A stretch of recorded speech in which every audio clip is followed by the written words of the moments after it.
Good morning, dear students. Welcome back in our English session, tenses. Last days we were discussing about the tenses and fill in the blanks. And also I have given you some homeworks about 15 sentence. And I hope you have tried very sincerely. Now, check the answer. હવે આપણે આમાં વિચારીએ કે આમાં શું જવાબ આવે જે તમે લખેલી છે તેમાં માનો કે પહેલાની અંદર ઓલવેઝ ને જોઈએ તમે સાદો વર્તમાન કાળ નક્કી કર્યો હશે ક્રિયાપદ હેલ્પ આપેલું હોય અને આ એક વચન ત્રીજો પુરુષ એક વચન હોય એટલે એસ લાગે તો હેલ્પ હે એમાં જવાબ તમે લખ્યો હશે હેલ્પ્સ આને એસ નથી જોવાનો આ તો ઓલવેઝ માં રામનું એક વચન એટલે એનો જવાબ તમે હેલ્પ છે એવું લખ્યું છે ત્યાર પછી બીજી ખાલી જગ્યા એમાં પણ કેવી રીતે દરરોજની વાત હું દરરોજ સવારે વહેલો ઉઠું છું એ વાત તો દરરોજની વાત હોય તો સાદો વર્તમાન કાળ હશે તો એમાં સાદા વર્તમાન કાળમાં ગેટ અપ શબ્દ આપેલો તો આ ત્રીજો પુરુષ એક વચન નથી આ તો પ્રથમ પુરુષ એક વચન એનો મતલબ એવો થયો કે એને એસ કે એસ લાગે નહીં તો હોય નહીં તો ગેટ અપ નો ગેટ અપ હોય એનો જવાબ આવશે ગેટ અપ ત્યાર પછી વોટ ખાલી જગ્યા એવું ખાલી યેસ્ટરડે ગઈકાલે સાદો ભૂતકાળ કાઉન્સ નો આપેલું છે બાય તો પહેલી ખાલી જગ્યાની અંદર તમે શું મૂકશો ડી હમણાં જે વાત કરી ડીડ આવે ત્યારે હંમેશા શું હોય ભૂ આવે ત્યારે ભૂત હોય નહીં એટલે આ કેવું રૂપ આવશે મૂળ રૂપ એટલે ડીડ અને બાય ત્યાર પછી 11મી ખાલી જગ્યામાં ટુમોરો શબ્દ આવતીકાલ તો આવતીકાલ એટલે કયો કાળ થશે ભવિષ્યકાળ એટલે શું આવશે જવાબ રીલ અને મૂળ રૂપ રીલ અને સ્તંભ ત્યાર પછી આમાં વંશ શબ્દ લખેલો આ ખાલી જગ્યા કદાચ ઘણાને ખબર પણ હશે તો આપણને મૂંઝાવી દેશે આમાં શું કરવું વંશ એટલે કોઈ એક વખત એટલે કેવું વાત થાય ભૂતકાળ સાદા ભૂતકાળની નિશાની તરીકે આપણે વાપરતો તો આની અંદર વંશે શબ્દ એટલે એક સાદો ભૂતકાળ ખબર પડી હવે આ એક પ્રશ્ન થાય કે બી શબ્દ એનું શું તો બી નું ભૂતકાળનું રૂપ મૂકવાનું તમે કદાચ ભૂતકાળમાં પાકું કર્યું હશે કે બી હોય એનું ભૂતકાળ વોઝ કા વેર થાય અને ભૂત પ્રધાન બીન થાય બી વોઝ બીન તો વોઝ અથવા વેર તો વળી પાછો પ્રશ્ન કે ધેર એટલે વોઝ મૂકું કે વેર તો ધેર એટલે વોઝ કે વેર નો પ્રશ્ન એના પછી શું શબ્દ છે અહીંયા શું આપેલું એ બી એ કેમાં વપરાય એક વચનમાં એટલે અહીંયા શું આવશે વોઝ જો અહીંયા બહુવચન હોત મેની ટ્રીઝ કેવું લખેલું હોત તો તમે બે શબ્દ વાપરે ધેરને જો ન મૂકવાનું હોય એક વચન બહુવચન એટલે અહીંયા જવાબ શું આવવો જોઈએ વોઝ ભૂતકાળ છે અને એક વચન ત્યાર પછી લુક આ તો ખબર પડી જાય લુક એટલે ચાલુ વર્તમાન તો ચાલુ વર્તમાન કાળ હોય તો એમ ઇઝ આર નાઇન્જી હોય ચિલ્ડ્રન ને બહુવચન છે તો બહુવચન હોય તો શું મૂકશો તમે અહીંયા આ અને આઈએનજી ફ્લાઇંગ આર અને આઈએનજી લાસ્ટ મંડે એટલે ભૂતકાળનો તો તમે વિઝિટ શબ્દ છે એનો ભૂતકાળનો રૂપ કરશો પાછળ શું લાગી જશે ડી એટલે વિઝિટેડ એ રીતના ધ કાઉ ખાલી જગ્યા મિલ્ક ગાય આપણને દૂધ આપે છે સનાતન સત્ય નો બદલે એવી વાત કહેવાય તો આપણે એમ કહીએ છીએ કે આ સમૂહ માટે બદલે નહીં એવી વાત તો આ સાદા વર્તમાન કાળમાં લેવાનું કાઉ એક વચન છે તો ગીવ ની પાછળ શું આવી જશે gives કેસ લાગશે કેમ કે એક વચન એક બહુવચન હોત તો મૂળ રૂપ ઉગે એટલે આવી રીતે તમે જે લેસન કરેલું હતું એના જવાબ આવી રીતે એને સરખાવી અને કાઈ છતાં એવો પ્રશ્ન હશે તો તેની ડિસ્કસ પણ આપણે કરશું ચોક્કસ હવે આગળ એ તમને જે કીધું એમાં એક કાળ આપણે જે બાકી રાખ્યો હતો તમે રિવિઝન કરતા હતા એમાં કેવું બાકી રાખ્યું હતું ચાલુ ભૂતકાળ બરોબર the past continuous tense ચાલુ ભૂતકાળની આપણે થોડી ચર્ચા કરી. તમે લખેલું તો હશે જ નોટની અંદર.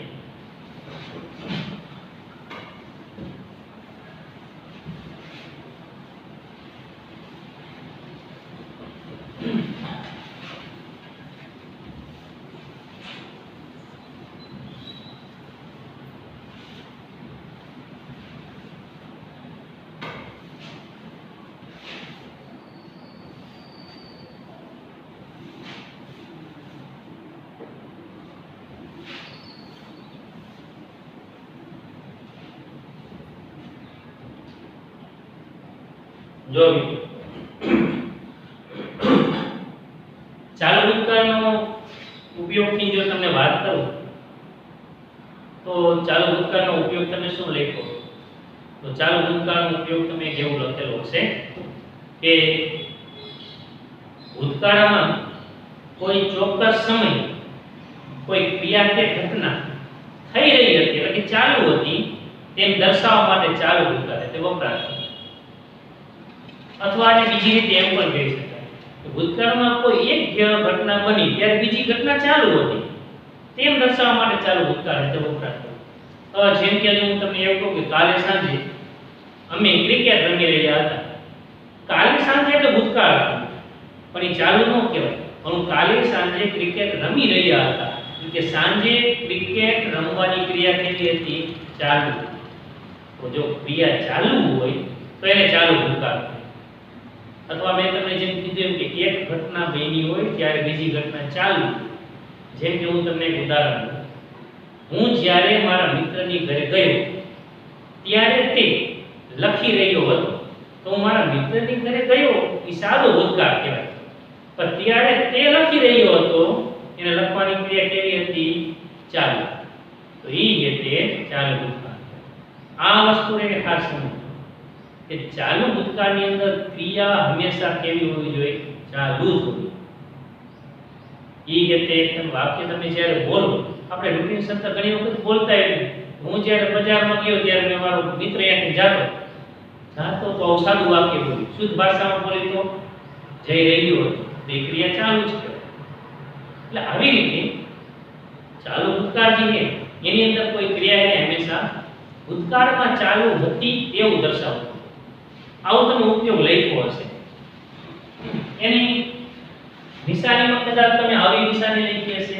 હું ધારું ત્યાં સુધી એક તો આ વેન લખી હશે, આ વાઇલ લખી હશે. આના સિવાય ઓળખના શબ્દો જે છે એ વેન વાઇલ લખ્યા હશે. એના સિવાય તમે એની અંદર લખેલા હશે કે ભૂતકાળ સૂચક શબ્દોની સાથે ચોક્કસ સમય. માનો કે ભૂતકાળ સૂચક શબ્દો છે, ભૂતકાળ સૂચક શબ્દો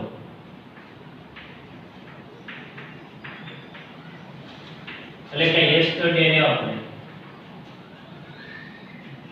પછી લાસ્ટ વાળું રહેવું, બરોબર? આની સાથે તમે ચોક્કસ સમય આપ્યો હોય, એડ કરીને સમય આપ્યો હવે એડ સમય આપ્યો ચોક્કસ સમય, તો એ પણ ચાલુ ભૂતકાળનું વાક્ય આપણે ગણતા હોય. આ નિશાનીમાં તમે લખ્યું છે એક એઝ વેન નું સિમિલર વર્ડ તરીકે એઝ પણ વપરાય, જે વેન નો સિમિલર વર્ડ. આ બધું ચાલુ ભૂતકાળમાં વપરાતું. પછી એટ ધેટ ટાઈમ આવા શબ્દ વપરાતા હોય. જેમ ચાલુ વર્તમાનકાળમાં ધીસ ટાઈમ આવે એમ આમાં તમે એટ ધેટ ટાઈમ ને વાપરી શકો.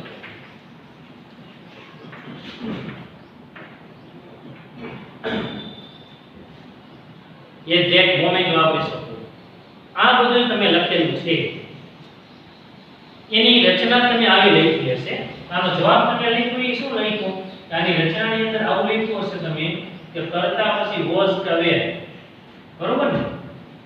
અને ક્રિયાપદનું કેવું રૂપ લખ્યું છે? આઈ. આ ચાલુ ભૂતકાળ. તે ચાલુ ભૂતકાળની અંદર વોઝ વેર અને ક્રિયાપદનું આઈ આવતું હશે. હવે મારે તમને એક ચર્ચા કરવાની હતી કે આના વિશેની હતી. આટલી વાત તો તમને ખબર જ છે. હવે મારે એ જ ચર્ચા કરવાની કે બે કાળના સંદર્ભમાં કેવી રીતના ચાલુ ભૂતકાળની અંદર ઘણી વખત તમે આવું જોયું છે. મોટા ભાગનો ઉપયોગ સાદા ભૂતકાળની સાથે થતો હોય. તો એ સાદા ભૂતકાળની સાથે કેવી રીતના થાય એ સમજાવવા માટે મેં તમને અલગથી ટોપિક લીધું. તો વેન વાઇલ મારે તમને સમજાવવાનું કે વેન અને વાઇલ કેવી રીતના. તો ધ્યાન રાખજો મિત્રો કે વેન અને વાયુ વાળું વાક્ય છે ને ત્યારે એની અંદર હંમેશા બે કાળ હોય. હવે ઈ કાળ કેવી રીતના હોય જો હું અહીં તમે સાદા ભૂતકાળમાં જે લખ્યું તેની જેમ ચાલુ ભૂતકાળમાં છેલ્લે નોંધ તરીકે લખી રાખજો નહીંતર જો કેવી રીતે કોઈ પણ વેન હોય ને વેન એના પછી આના બાજુમાં સાદો ભૂતકાળ હોય કેવો હોય સાદો ભૂતકાળ એની બાજુમાં સાદો ભૂતકાળ પછી અલ્પવિરામ કરી ત્યાં બીજો જે કાળ આવે એ ચાલુ ભૂતકાળનું કાળ. એટલે આની અંદર બે વાક્ય હોય તો વેનનો પાડોશી કાળ છે એ સાદો ભૂતકાળ હોય ત્યાર પછી અલ્પવિરામ પછી બીજું વાક્ય હોય તો ચાલુ ભૂતકાળ. અથવા તમે એવું કરી શકો કે આખે આખું કોઈ નામ લઈ શકો વેન વચ્ચે આવી જાય એવું કરી શકો. એમ વાઇલની અંદર વાઇલમાં આખી ઊંધું હોય માનો કે એમ સમજો કે વાઇલ લખેલું વચ્ચે વાઇલ લખેલું એક વાઇલ વાળું વાક્ય છે. વાઇલની એક બાજુ વાક્ય છે વાઇલની પેલી બાજુ પણ વાક્ય. તો વાઇલની અંદર વાઇલ પછી જે કાળ હોય એ ચાલુ ભૂતકાળ હોય.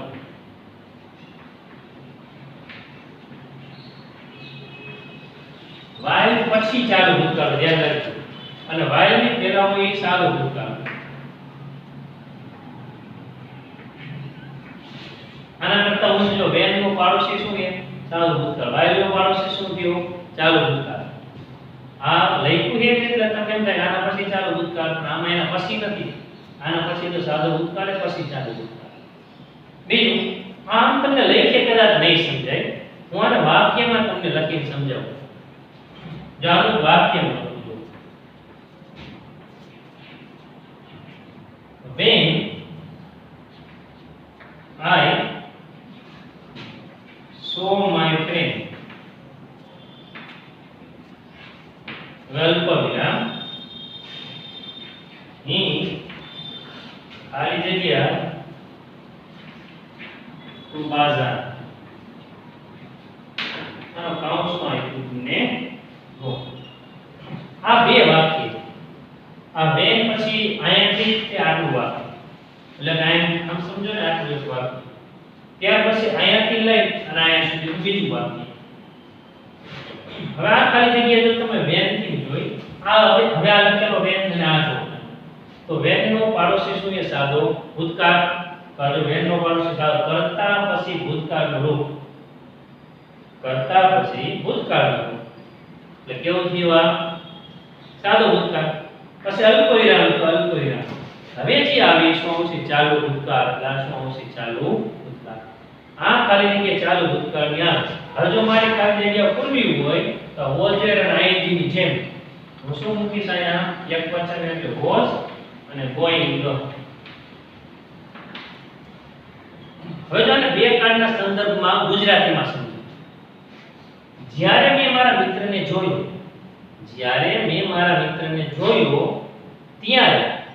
ત્યારે વેનમાં ભેગું થયું બાળકમાં એમ જ જ્યારે મેં મારા મિત્રને જોયો ત્યારે તે બજારમાં જઈ રહ્યો હતો. ક્રિયા બે એક મિત્રને જોવાની બજારમાં જવાની. મેં જ્યારે મિત્રને જોયો એ સાદા ભૂતકાળની ક્રિયા છે ત્યારે એક ક્રિયા ચાલુ હતી. કઈ ક્રિયા ચાલુ હતી? બજારમાં જતો. તો બજારમાં જઈ રહ્યો હતો એ ચાલુ ભૂતકાળ કહેવાય અને મિત્રને જોયો એ સાદો ભૂતકાળ. જો આ ખાલી જગ્યા અહીંયા આપે તો સાદા ભૂતકાળની મૂકવી પડે તો અહીંયા ખાલી જગ્યા હોય તો ચાલુ ભૂતકાળ. આ આપણે એક વેન વાઇલમાં સમજવાનું. આ તમે ઉલટું કરી શકો. ઉલટું એટલે કે આ માનો કે વેન ને એના બદલે હું વાઇલ વાપરી શકું પણ વાઇલ મારે મૂકવું પડશે તો અહીંયા કેમ કે વાઇલ પછી હંમેશા ચાલુ ભૂતકાળ. એક ખાસ ધ્યાન રાખવાનું. આ વાક્યમાં જો મારે વાઇલ વાપરવું તો આ જ વાક્યની અંદર વાઇલમાં હું આવું વાપરી શકું. જો I saw my friend.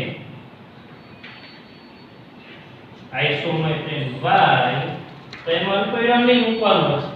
While he was going to બાઝાર. હવે જો આ વાય વચ્ચે વાય આ વાય કે લખી તમે જો while ની પહેલા કેવો હોય કાળ સાદો ભૂતકાળ, while ની પહેલા એ સાદો ભૂતકાળ, બરોબર ને? અને while પછી હે એ ચાલુ ભૂતકાળ, તો while પછી હે ચાલુ ભૂતકાળ. એટલે આવી રીતે ચાલુ ભૂતકાળને તમે when while માં બે કાળની સાથે આવી રીતે મૂકી શકો. એમાં ધ્યાન એ રાખવાનું કે ક્યાં ચાલુ ભૂતકાળ આવશે ને ક્યાં સાદો ભૂતકાળ આવશે. હજી આપણે બીજા થોડા વાક્યની ચર્ચા કરી એટલે તમને વધારે એટલે ખબર પડે. આ પણ સાથે લખતા જશું આપણે એકાદ વાર. આની અંદર જેમ અંદર લખ્યા એમ આગળ હતી એટલે વધારતા જશું વાક્ય હતી. તો આગળ બીજા વાક્ય લખી.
જો આપણે બીજા વાક્યની ચર્ચા કરીએ.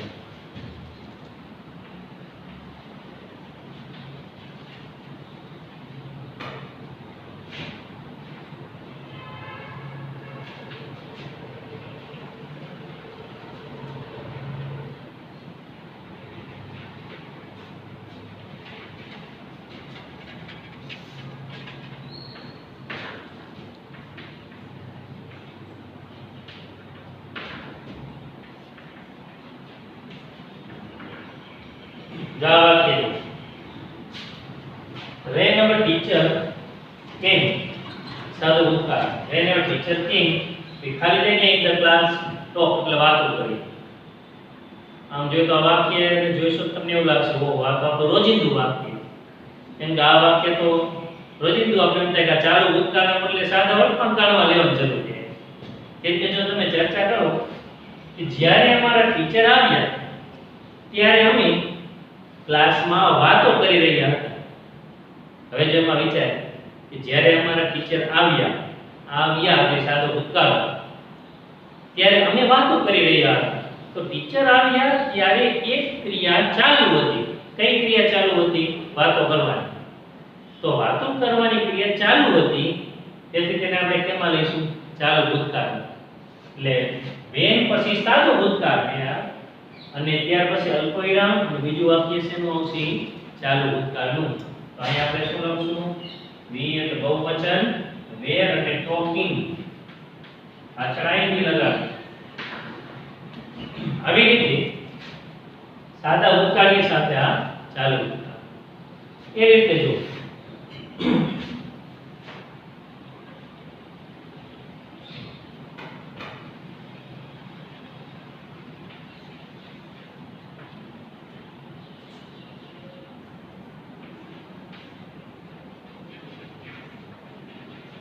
He phoned me. Why?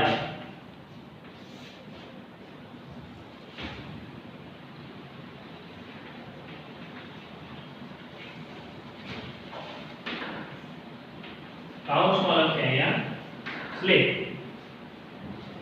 જો વિચારે he phoned me. ફોન ની પાછળ ઈડી. phoned me એટલે મને ફોન કર્યો. તેને મને ફોન કર્યો જ્યારે આ ખાલી જગ્યા છે yesterday લખવાની પણ આમાં જરૂર નહીં વાત. why તો જ્યારે હું સૂઈ રહ્યો તો સૂતો હતો એનો મતલબ કે ફોન કર્યો ત્યારે આપણે સુવાની ક્રિયા કેવી હતી? ચાલો સૂતા હતા. એટલે આ વાક્ય છે when I was sleeping. નિયમ મુજબ વિચારીએ તો while ની પછી કેવો કાળ આવી ગયો? ચાલુ ભૂતકાળ. while ની પહેલા સાદો ભૂતકાળ. મગજમાં એ વાત સ્પષ્ટ રાખવાની કે when પછી સાદો ભૂતકાળ એના પછીનું જે વાક્ય છે ચાલુ ભૂતકાળનું એમ while માં ઊંધું હોય એના કરતા. તો while માં પછીનું ચાલુ ભૂતકાળનું હોય તમે આ વાક્યને વેરની જેમ આગળ પણ મૂકી શકો છો, એવું પણ કરી શકાય. જેમ કે જો વેન જેવું એક આપણે વાક્ય લખી તો જે મોટા વાક્ય બહુ ઓછું લખાતું હોય.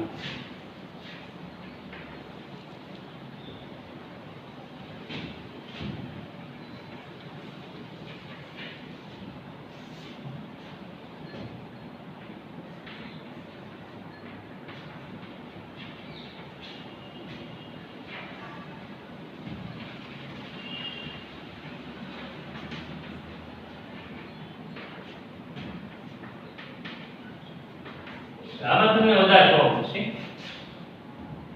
આ વેન અને આ વાય. આ વેન પછીનો કાળ સાદો ભૂતકાળ, અલ્પવિરામ અને ચાલુ ભૂતકાળ. વાય માં એથી ઉલટો કાળ. તો વાય પછી ચાલુ ભૂતકાળ તો અલ્પવિરામ અને સાદો ભૂતકાળ. છે ને બે ઉલટા. આ ચાલુ ભૂતકાળ અને સાદો ભૂતકાળ. આ ચાલુ ભૂતકાળ અને ચાલુ ભૂતકાળ. તો while they were singing.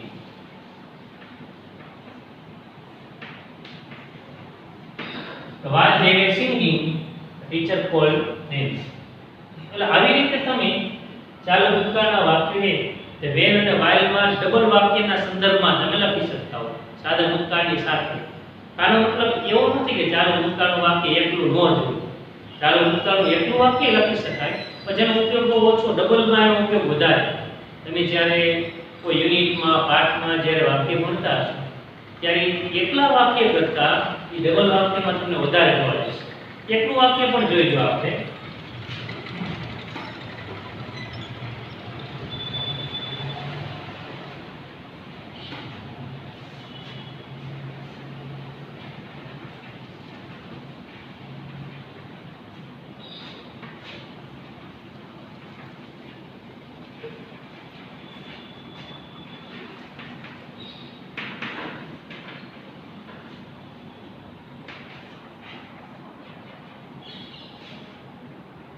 કૌંસમાં પ્લે. આમાં yesterday એટલે સાદો ભૂતકાળ તો હોય જ, પણ સાદા ભૂતકાળની સાથે આ એક કરીને સમય આપેલો, ચોક્કસ સમય. તો સાદા ભૂતકાળની સાથે ચોક્કસ સમય આપ્યો હોય ત્યારે મોટા ભાગની વાક્ય રીતે ચાલુ ભૂતકાળમાં વાપરતા હોય આપણે. એટલે આ સિંગલ વાક્ય છે, બે વાક્યનું સિંગલ વાક્ય છે. અને આ સિંગલ વાક્ય એને તમે ચાલુ ભૂતકાળમાં વાપરી શકો. જેમ કે they બસ બહુવચન એટલે were અને playing. they were playing kho kho yesterday. ફેર એટલો પડે, હું ખાલી જો સાદો ભૂતકાળમાં વાક્ય બોલું તો એમ બોલીશ કે અમે કાલે ખોખો રમ્યા. ઈ સાદો ભૂતકાળ છે, પાછળ યા શબ્દ આવે, રમ્યા સાદો ભૂતકાળ છે.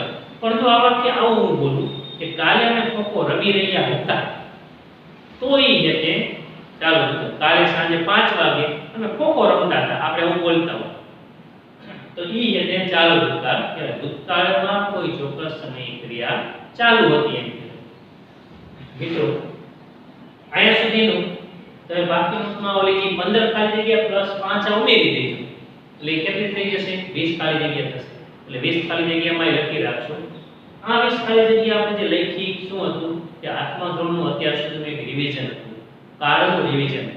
કાળ મેં તમને કીધું સમય સમય ભૂલાઈ જતા હોય એટલે એને યાદ કરવા માટે હતા. આ કોઈ નવમા ધોરણની અંદર આવા આવે નથી. આ એની શરૂઆત નવમા ધોરણનો એટલે પૂર્ણ વર્તમાન કાળ, પૂર્ણ ભૂતકાળ, એ બધા કાળ કે આગળ આપણે જોઈન્ટ કરવા પડશે. હવે અત્યાર સુધી આપણે ભેગા બધા કાળ લખ્યા અને ખાલી જગ્યા પણ ભેગી લખી. હવે જ્યારે નેક્સ્ટ વિડિયોમાં જ્યારે નવા કાળ સાથે જ્યારે મળશું, પૂર્ણ વર્તમાન કાળ અને એ બધા, તો એની અંદર આપણે હવે એક એક કાળ સાથે જ મળશું. કેમ કે એ આપણે કીધું એમ એ આપણા માટે નવા ટોપિક હતો. તો કે પૂર્ણ વર્તમાન કાળ પણ મને ખબર છે કે તમારા આંખમાં ભણતા, તો છતાં એ આપણે એક અલગથી જ લઈશું. એટલે કે હવે આપણે એક વિડિયોમાં એક કાળ રીતે લઈશું. માનો કે પૂર્ણ વર્તમાન કાળ, તો એની અંદર પૂર્ણ વર્તમાન કાળ જ આપણે લઈશું અને એમાં થોડા ડીપમાં પણ જશું. પછી પૂર્ણ ભૂતકાળ, એમાં ચાલુ પૂર્ણ વર્તમાન કાળ, અને છેલ્લે એવું ભેગું કરીને બધા મિક્સ છેલ્લી રીતે આપણે વળી પાછા સાદા વર્તમાન કાળથી લઈ છે ચાલુ પૂર્ણ વર્તમાન કાળ સુધીના બધા મિક્સમાં ખાલી જગ્યા રીતે લઈ. આની રીતે યાદ કરવાની કોશિશ કરજો. જે જૂના આઠમા ધોરણની તમારી બુકમાં પણ આ બધું લખેલું હશે, એને પણ હજી ફરી એને જોઈ લો. છતાંય ન હોય તો મેં કીધું એમ યાદ કરી આને અને ફરી પાછા નવા વિડીયોમાં નવા ટોપિક સાથે મળશું. ત્યાં સુધી બધાને good bye and have a nice day.